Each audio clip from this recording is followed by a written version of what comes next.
Hi, I'm Dani.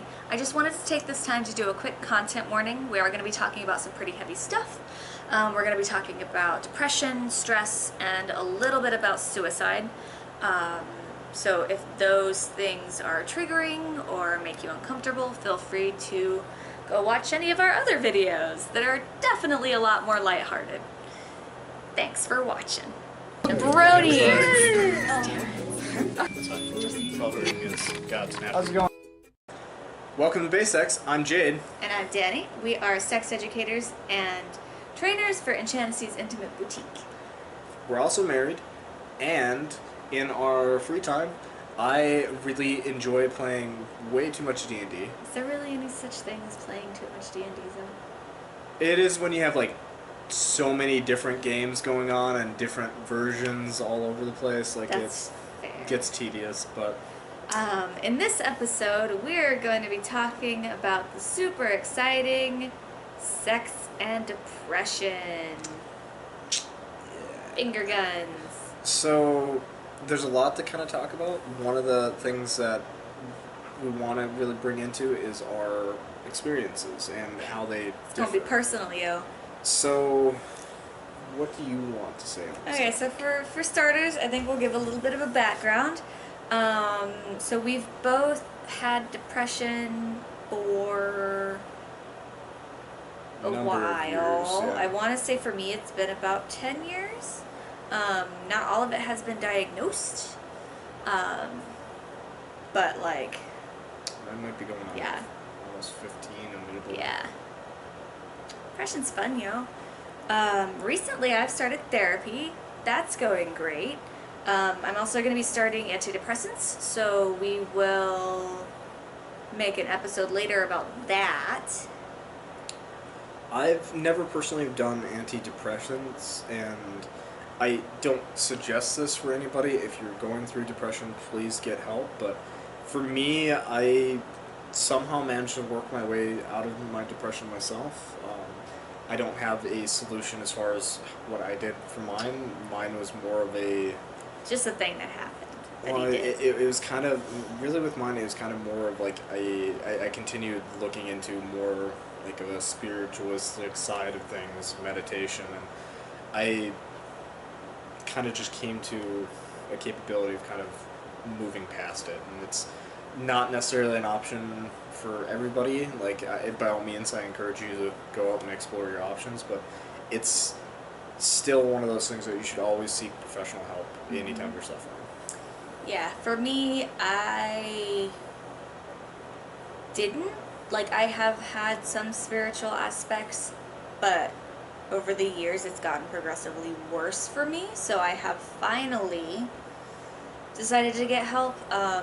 I tried going to a therapist a couple of years ago, but he was super judgmental, so it kind of threw me off therapy for a while. So Jade, how does depression affect your sex life? So this is something that's kind of a little bit odd. Everybody will have a little bit different interpretation on how this can happen. For me, it is more of a stress response that can actually kill libido and just generally make it so that I don't want to have sex. Like, it's... They like, said it made you have sex more. there's kind of a differenting, like, period for me. Like, with it, one of the things that's kind of unique to my experience, I had a weird shift in regards to personality post having 2 concussions within a day of each other. So for me, there was like there used to be some self-destructive behaviors in which I was a little bit more rambunctious, angsty teenage emo kid, and yeah, through a good portion of that, I had a increased sex drive that just made it so that I was very actively looking for new partners, very active in things. We've kind of just referred to this as my experimental phase. I did all kinds of different stuff through college, of course, which actually led me down the road to becoming a sexual educator just because of my experiences on that, things that I was exploring and learning during that time period. After the concussions, it was a matter that I kind of, like I said, I had like a slow shifting basis to me that resulted in me really um, kind of looking at my relationships that I was having at that point, and they were really more just a sexual based thing, which that's not bad for anybody who that's your go-to thing. By all means, do you. But for me, I just wasn't really satisfied in the relationships that I was having. It was just essentially um, one and done type of like mentality, that like more toxic masculinity concept of like another kind of notch on a literal checklist.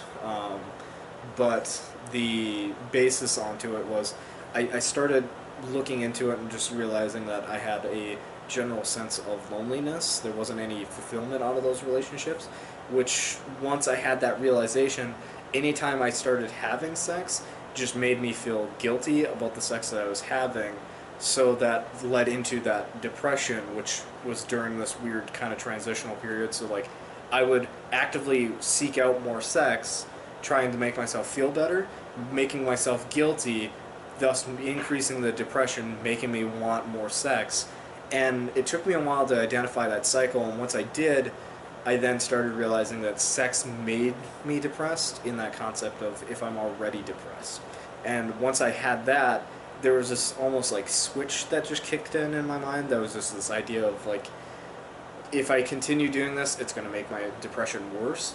And with that realization, suddenly there was a kind of more of this clarity in my mind of just don't have sex. And during that period, I then took like a huge kind of break, and it was better. Like I slowly worked myself out of that in particular slump for myself, but it was still that concept that after that now, if I'm depressed or feeling a lot of anxiety, just libido for me is just abysmally gone, and there's just nothing going on for it.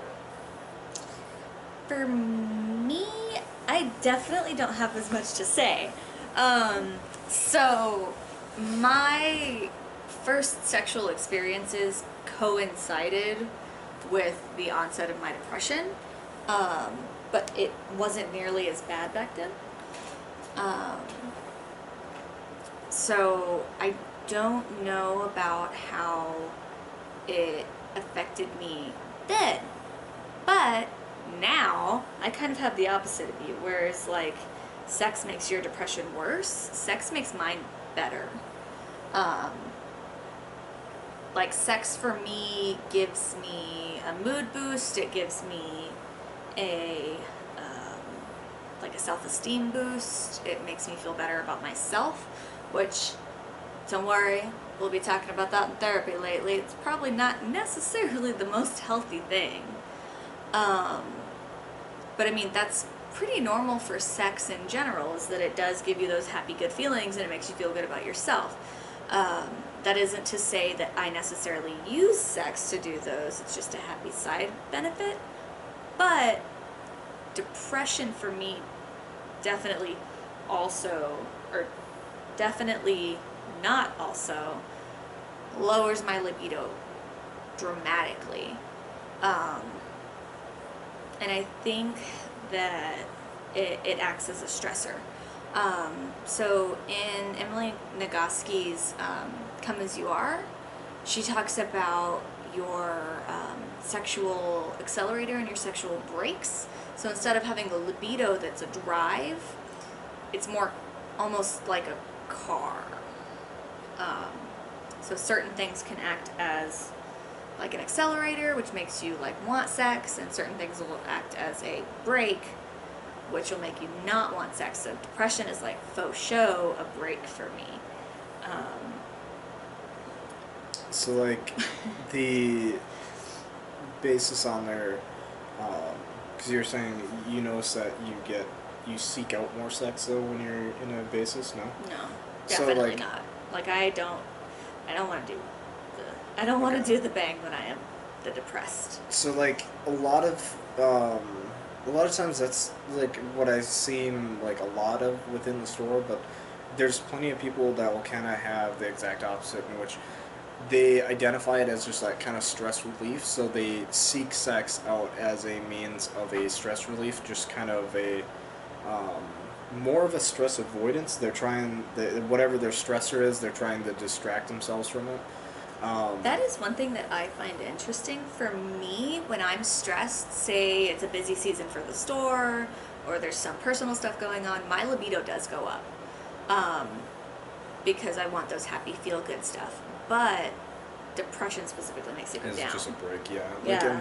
Like everybody's stress responses will be a little bit different. Like the one that is kind of the thing that we run into a lot. Um, a lot of my stress response is just I need to resolve the issue at hand. Like I'm very much so like a problem solver. So for me, when there's a issue going on, I devote all my energy and effort into solving said problem.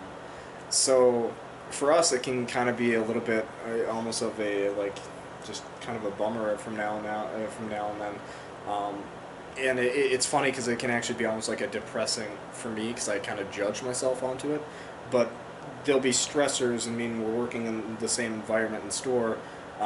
Danny, your response is just like, I need like a break from all this. Let's have sex. And me, I'm like, I need to take all this home and finish it and get everything figured out. I can't have sex right now. What are you doing?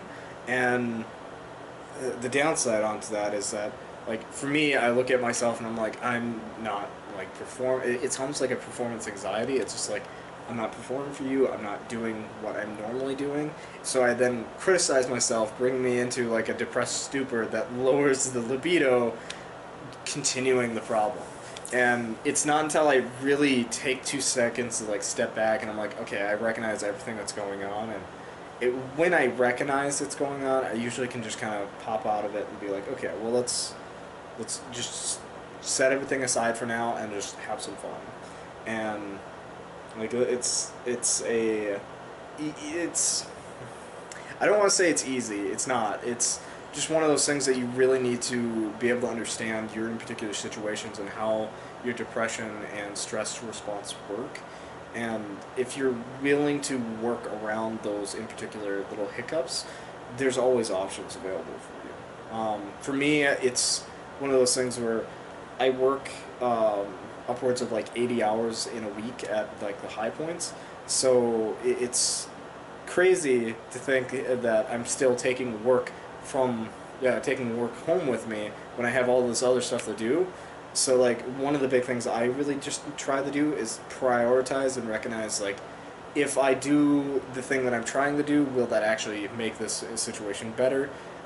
Try to just remove some of that clutter, because I always have it like open windows and tabs just running in the back of my mind that I look through, and it's just like, I don't need this one can come out of here, and this one I can just save for later and then kind of handle it that way.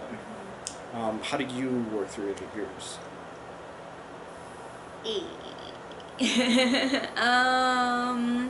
I just kind of wallow in self pity. Well, not self pity. I haven't figured out any techniques for pushing through. I just kind of wait for it to stop, which sucks. And then as far as like one thing that I wanted to talk about is our sex life over the past like 6+ months. One of the multitude of reasons that we haven't been filming is because it's been rough emotionally, which is what prompted me to finally start going to therapy. Just like depression at an all-time high, or low. Really bad. Yeah. And one thing that people assume about us is that as sex educators, we're just having constantly sex in the bed, and all it's the just time. like, that's not entirely fair, because Yeah. like there's more than plenty stands on this couch, so it's not just the bed. But for the past like 6 months or so, we've only been having sex for once or twice a month. And lately we've been kind of we've been super coming, personal. like, We've been coming out of it. yeah, We've been and it's banging been more. like nice. Like, But we're also we're kind of working through a lot of trying. those stress factors. Is Yeah. the main thing, And it was this awkward, horrible cycle where I would be having a good day, and I would initiate, but you would always happen to be having a bad day physically.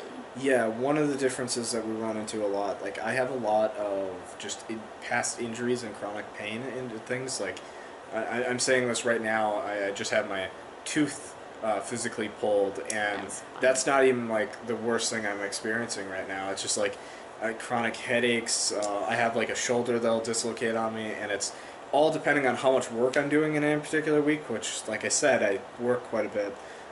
If I take on too much, suddenly I start having all kinds of different like little problems, and that turns into more of a stress response. That puts stress on you. That increases the libido, making you want more sex. Yeah. And so his pain stresses me out, which makes me want sex more, which he can't do. that generally stresses pain. me out because then I worry about my performance anxiety and stuff like that. Yeah, It's them a vicious cycle that works through, and we've been identifying that now, and it's a little bit. And then we got some stuff that we're trying to work through. Yeah, like kind of one problem at a time thing. Thing is you try really hard to not say no, and so when I initiate and when he says no, and I'm in I'm in a stressed state, it can make me go into a depressive state. Yeah. Which is great. But we've been getting better about communicating about that. So he'll be like, "Yeah, no, honey, I'm not really good," and I've not been taking it personally, because rejection in any form, even if you're married, it doesn't feel good. And so for me, taking a step back and saying, "No, he's not rejecting me. He's just saying not right now, because of pain or stress or what have you." One of the things we've been working around too is like just general kind of things to work around. Like I don't always need to be like a very dominating presence in the bedroom if it's a matter that I can't really perform. I can be on top. Like we can work some things around that. I am the laziest well, maybe not the laziest. I'm really lazy in bed. So one big obstacle has been that you generally have to do most of the work, and I've been volunteering more to do more work that way. So this is one of the most biggest problems I work with in the store is mentally induced erectile dysfunction. And it's funny that it's something I, on a weekly basis, am probably fixing or resolving or somehow proposing a solution for upwards of maybe like two or three penis owners a day. And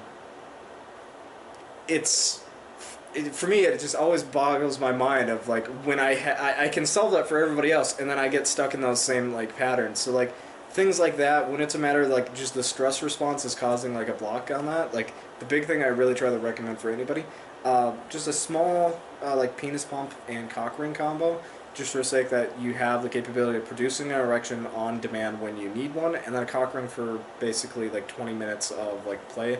Why the 20 minutes is just for a basis of safety. But it's just that's one of the big negativities we run into with general stress responders, and it's something that it's pretty easy to work with. There's definitely other different types of erectile dysfunction out there that can be significantly worse, but it's really with the mentally induced one, it's kind of just a basis of identify what the problem is and kind of work around that. So identify how you and your partners respond to stress. It's cheesy, but honestly, just communicate. It's usually the best thing that we can recommend. Like, and it helps with the depression too. Just having somebody understand you and listen to you. Again, I don't have the best advice pertaining to how I worked myself through my depression. There's the whole like suicide attempts and things like that, and it's one of those things like if you can have the capability of finding help, go out and get help. Don't think that anyone's going to judge you. It just is a matter that you're just doing what you need to take care of yourself, and don't be afraid to take care of yourself. And we recognize that not everybody either can afford therapy. I do believe there are free therapy services out there, And not everybody responds well to therapy or antidepressants and stuff. It's all about finding what works for you and taking the steps to feel better or make an improvement of some sort. And again, pertaining to the concept of like pertaining to suicide attempts, big thing I can say on that, just from having personal connections to suicide within my family, it's never too late. Always ask for help. I know And there's not- points where it seems like Yeah. there's nobody trying to Don't reach just you. ask for help. If you see someone struggle, know that they don't necessarily have the ability to ask for help. So don't wait for them. Reach out to them. So if I think that Jade might be struggling, if something's different, it's my responsibility to reach out to him and make sure that he's okay. So I know this has been like a dark episode, and there's no, like, we're still working through our stuff. We don't really have any solutions for you. There's not a perfect thing that works for everybody. Yeah. Everybody's depression is going to be different and unique just to that in particular person. And to anybody out there who's really struggling, don't be afraid to really seek out help. I recognize that it's not always easy, and sometimes it just feels as though that there's no point in trying, but really the big thing on there is never give up. And Never surrender. that was such a nerdy I'm sorry, reference. I had to. It was going there. It was just getting dark. I had to lift the sorrows. But So. something I want to continue with this as well. We're going to reach out to some friends and within the community that we have here to see if anybody is interested in sharing their experiences, just because specifically stress, depression, and just sex in general, We're gonna do an anxiety one too. all kinds of different, there's all kinds of different interpretations that can differ from person to person. So we're gonna try and continue on these. We'll reach out to see if we can't find a few people who'd be interested in sharing their experiences. If you are interested in sharing your experiences, by all means, in the comment section down below, Or email. you can share it directly onto our email, Facebook or something. Facebook. Yeah. Reach out, doesn't necessarily have to be public. Almost, that was all I had. Yeah. So, anyways, thank you for watching. This has been the basics of sex and depression For us, specifically. for us. Yeah. Please like, share, and subscribe. You can find us on Facebook, Instagram, and Twitter with some variation of Dani, Jade, BaSex. There's like underscores in there and stuff. We'll have the links down below as well. Yeah. Feel free to message us or question us if there's any topic that you want us to go over. This episode was brought to you by Enchantisy's Intimate Boutique with 4 locations in Minnesota and North Dakota. You can also shop at enchantises.com and follow them on Facebook, Instagram, and Twitter as well. Thanks again. Bye. Bye. I sang that.